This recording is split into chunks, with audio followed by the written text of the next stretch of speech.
Jelly Roll was convinced he was going to die before 40. At 500 pounds, he couldn't walk up a flight of stairs without stopping every 7 steps. 2 years later, he ran a 10K with Cam Haynes. This isn't a weight loss story, it's a consistency story.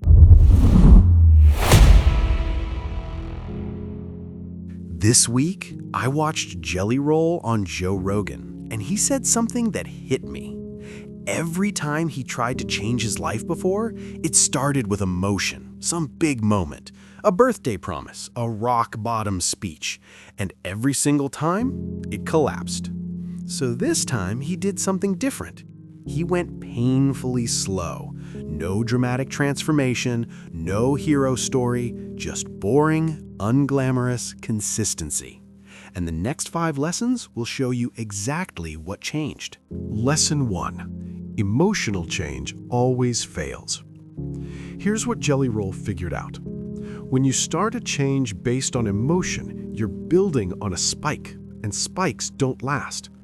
He'd been yo-yoing 50, 70 pounds his whole life, up and down. Every time he got fired up, he'd crash back down. This time, he didn't wait for motivation. He didn't wait for the perfect moment. He just picked a boring Monday and started walking. No announcement, no dramatic speech, just a decision to stop waiting for the right feeling. Because feelings fade. Systems don't. This is why I wanted to do this with you. Thank you for letting me have this space, because this is what I want people to hear, is that every time I thought I had a critical moment, it was an emotional moment. So I'd get all fired up. I've been trying to lose this weight my whole life. And I'd yo-yo 50, 70 pounds down, go back up. Me and my nutritionist, Ian Larios, were looking at notes yesterday. I spent most of 2022 between 480 and 560 pounds. Like that year. That's how much I fluctuated in just a year, up and down. 560 is so crazy, so it's like I was just so when I sat down to try to lose it this time, I said, I'm going to take a different approach. I'm going to really take my time with it, and I'm going to think about what I'm doing and be intentional. I'm not going to let it be an emotional thing where you just jump up and go, I'm going to go run in the day and do. And I was like, let me figure this out. And clearly I've dealt with drug addiction, so I was like, maybe there's something here. Like, how come I actually have this in my notes. Overeating wasn't a failure of willpower for me. It was a biological loop that I didn't know how to interrupt. Lesson 2. Consistency rebuilds self-trust. Jelly Roll said something on the podcast that stuck with me. When you tell yourself you're going to do something and you don't do it, your body starts to learn that you don't mean what you say. So the next time you promise yourself anything, your body looks at you and goes, yeah, right, you never follow through. Why would I believe you now? That first Monday of his journey, it was pouring rain. His family told him to wait, do it on the treadmill, start tomorrow. And he said no. He walked out into the rain, did his half-mile, came back up the driveway soaking wet, and his whole family was standing outside cheering him on. That wasn't fitness, that was trust repair. He wasn't proving anything to them. He was proving something to himself. Every time I said I was going to lose the weight, Joe, I said I lied to myself. We talked about this. I would tell myself, I'm going to do this, I'm going to go do that, and then I'd go tell my family that. So the lie started with me, though. There's a big person listening to this right now, or a drug addict, or somebody who wants to change some part of their life that right now is going, I'm going to start next Monday. Or I'm going to start Friday, or I'm going to start. They have a start date. That Monday comes and they never do it. I told you, I was like every other fat fuck. Even when I finally did it on Friday, I was like, Monday, I'm waking up and changing my life. And I was like, but I had an idea. I was like, I'm not cutting out food. I'm not dealing with nothing crazy. I'm going to do 2 small things first. I'm going to cold plunge because I've been watching Dana White do it, and it seems to be working for him. That's how just naive I was to the whole thing at first. I was like, Dana's cold plunging, he got in shape. I was like, and I reached out to Gary immediately, like right around that 39th birthday, I reached out to Gary Brecka, and I just sent a message to Brecka Blind that said, do you work with fat people? Because I hadn't seen a real case study of fat people yet. And lucky for me, Alina, their daughter, him and Sage's daughter, was a country music fan. So she comes in like, you ever heard of Jelly Roll? And they're like, no. She's like, you got to listen to this song, and then you got to help him. So Gary called, and Gary was like, and I said, Gary, I'm going to start, but he said, just start by trying to get 10,000 steps a day and get in a cold plunge. I'm like, dude, I'm 520 pounds, Gary. 10,000 steps a day is crazy talk. But I got in the cold plunge for 6 minutes and I would go for a half-mile walk. That first Monday comes, Joe, it is pissing rain. Pissing rain. I mean, cats and dogs, dude. And I wake up and I'm like, shit. And I've been studying about lying to yourself. That when you tell yourself you're going to do something and you don't do it, your body then starts to know that you don't mean what you say. So now when you tell your body to do something, your body looks at you like, bitch, you ain't never meant what you said to me. Right. You've never followed through. What do you, fuck you? You think I'm going to run because you tell me to run? Dude, you lie to me all the time. And I was in that concept, and I came out that morning dressed up in my stuff, and I was like, man, that rain's pretty hard. And my family, and this wasn't them being a lack of support, Joe. This was just, I think this was me lying to them for so many years. You know, that they wanted to save me my shame again and my embarrassment. And they go, it's okay. I think my wife's like, it's okay, Papa. But my daughter was like, just wait till the rain quits or do it on the treadmill or something. But in my mind, I was like, no, I'm going outside, you know? And I was like, I'm done lying to y'all, and I'm done lying to me. I told y'all I was going to go do this walk, and I'm going to do this walk.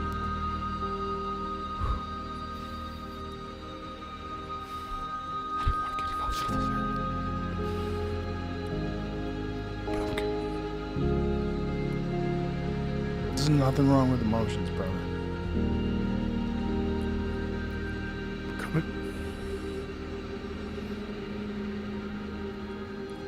I'm coming back from that walk.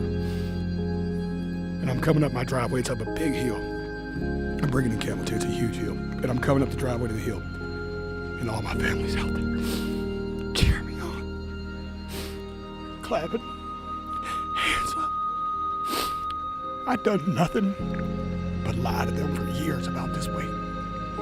I'd done nothing. I'd never proved to them that I was going to change, that I'd be a man of my word in any regard. They had every reason not to go out there and cheer me on. And that was like big moment. That was the moment, you know. Lesson 3. Think in years, not months. Most people destroy themselves with timelines. Jelly Roll reframed everything, birthday to birthday, a full year. Why? Because short timelines create shame, and shame feeds relapse. He said if he'd given himself 90 days, he would have been disappointed with his progress, spiraled back into the pantry, and punished himself with food again. But a year removes panic. It creates patience, and patience lets consistency compound. 2 birthdays ago, he started thinking about change. Last birthday, he was 380 pounds. This birthday, he ran a 10K. That's what a year of boring consistency looks like. I heard Tony Robbins once say that we grossly overestimate what we can do in a year, and we underestimate what we can do in a decade. And for people that might be listening to this that are dealing with severe obesity, I want to give you this game. You will grossly overestimate what you can do in 90 days, but underestimate what you can do in a year when it comes to your health. Like, it was right around my 30, I turned 41 3 days ago, and it was right around my 39th birthday that I started really considering taking the step to try to make a major change in my life. And I thought about it around my birthday because I knew my next one was 40. You know what I mean? And I was like, I don't think I've ever met a 500-pound 40-year-old. They don't You know what I mean? around very often. Usually that's when they That's about drop it. off. No, Yeah. that's when it, and it felt like I'd already cheated the game. I'd had multiple heart issues, you know. And I was like, man, I should really start trying to figure this out. I felt like I could feel myself dying, Joe. It's going to be hard, but you can do it. Well, the biggest thing too is stick with it, Joe. Yes. That's my heart, y'all. It's like, it's all momentum. that's why I said give yourself 1 year, not 3 months. Because if I'd have gave myself 3 months, I'd have been upset. I didn't lose enough weight. It didn't go the way it's supposed to go. I'd have went back into my shame spiral. We were talking about this. My whole thing was stress, overwhelm, food, shame, repeat. That's what I did. Yeah. I lived in that spiral. Yeah. You know what I mean? And it's like, oh, I've been working hard. I'm not getting it. Sad me. I'm going to go to the pantry and punish myself. You know, I'm never going to lose this weight. Where it's like, if I'd have just waited for the year and really said, no, man, I'm going to go birthday to birthday. Which is why when me and Cam ran on this birthday of mine, it was so important to me because I was like, 2 birthdays ago was the first day I even thought about changing my life. You know? And even last birthday, I was 380 pounds. And now this birthday, I'm running a 5K with Cam Haynes. You know what I'm saying? Like, dude, y'all can change it. If you hated your birthday this year, just give yourself a year. You know what I mean? You'd have a whole different birthday. It's hard for people because they want immediate gratification. Lesson 4. Small wins create momentum. His breakthroughs weren't dramatic. One walk in the rain, one day without lying to himself about what he was going to eat. He talked about how the feeling of "I did what I said I would do" is addictive, in a good way. That first walk wasn't about burning calories, it was about evidence. Evidence that he could trust himself again. And once you have that feeling, you want more of it. You start chasing the integrity high instead of the comfort low. Momentum doesn't come from motivation, it comes from proof. You know, they really want it all to happen immediately, especially in the society that we exist in today, where everything, I mean, this is why GLP-1s are so enticing for people, because you can get immediate gratification, you know, and sometimes you gotta focus on little victories, these little tiny victories. Today I didn't eat cake. That's a little victory, you know, and momentum is everything. It's like that first day when your family was cheering you. That's what it's all about. It's all about you did it. You went out in the rain when you didn't want to. You did it. You came back. Now you've got momentum. You have that good feeling of success, and that will enable you to continue to chase that good feeling.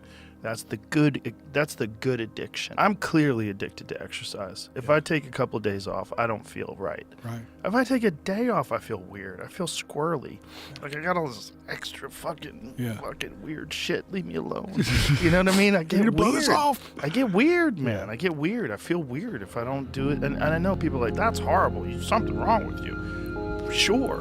But it's a good thing wrong with me. I'm addicted to a good thing. Right. I'm addicted to staying healthy. Yeah. You know? They say addicts addiction swap. Oh yeah. Yeah, I've never had a bad addiction, fortunately. Lesson 5. Transformation is boring, and it works. Here's the uncomfortable truth. Jelly Roll didn't save himself with a comeback story. There was no cinematic turning point, no single moment where everything clicked. He just outlasted his old patterns, day after day, walk after walk, promise after promise. He said Tony Robbins once told him, "We overestimate what we can do in 90 days and underestimate what we can do in a year." That's the whole game. Transformation isn't inspiring while it's happening. It's repetitive, it's unglamorous, it's showing up when nobody's watching and nothing feels different. And then one day you look back and realize you lost 300 pounds. You know, and doing it the right way. Yes, sir. Yeah. Slow. It's not easy. No, it doesn't have to be easy. Telling the truth ain't always fun. No. It's not supposed to be easy. If it was easy, it wouldn't be so fun. Gratifying, though. Yeah. Dude. All right, let's talk about how ridiculous this timeline actually is. 2 years ago, Jelly Roll couldn't walk up a flight of stairs without stopping every 7 steps to catch his breath. Fast forward, he's standing in Vatican City, St. Peter's Square, first live concert ever held there, 700,000 people watching. Every other artist that night was singing duets with Andrea Bocelli or Pharrell, safe, comfortable, 2 legends holding your hand. Jelly Roll, alone, just him and the entire Catholic Church. He's backstage, having a full existential crisis, thinking, I cuss, I smoke, I've been to prison, why am I the one doing this solo? Then Jennifer Hudson walks up and asks, so what's the plan? And this man, ex-convict, used to sell mixtapes out of his trunk, looks at her and says, we give him Jesus. So they did. Full gospel takeover in front of St. Peter's Basilica. Jennifer Hudson going full church mode, 200 choir members, hands in the air. The Vatican turned into a Tennessee revival. But apparently that wasn't enough for one lifetime. Few months later, he's on Joe Rogan. Interviews wrapping up, he's plugging his wife's book, thinks they're done. Joe goes, I want to show you something. Plays a video. Another country artist inviting him to become a member of the Grand Ole Opry, the highest honor in country music. Live, on air, complete ambush. He starts crying on camera, had no idea it was coming. And here's the thing. Years earlier, this same guy sat in the 7th row of that same Opry house, ankle monitor on, could barely afford the ticket, had to leave before the show ended because his curfew was 9 p.m. Now his name goes on the wall next to Johnny Cash. From ankle monitor to standing ovation. Same guy who a few months before the Vatican went bow hunting for the first time, saw a deer 20 yards away, got so nervous he stood up, farted, and almost shit himself, with Cam Haynes sitting right behind him. That's Jelly Roll. You don't need Jelly Roll's story. You don't need a rock-bottom moment to start. You just need one thing: consistency that survives boredom. Try this. Pick one promise this week. Make it embarrassingly small, and keep it. Not because anyone's watching, because you need to prove to yourself that you mean what you say. If no one notices, good. That's where real change lives. What would your life look like 1 year from now if you stopped chasing motivation and just stayed consistent? Subscribe. Every week, we help you think, work, and execute better, one mentor at a time. Check the description for the original interview.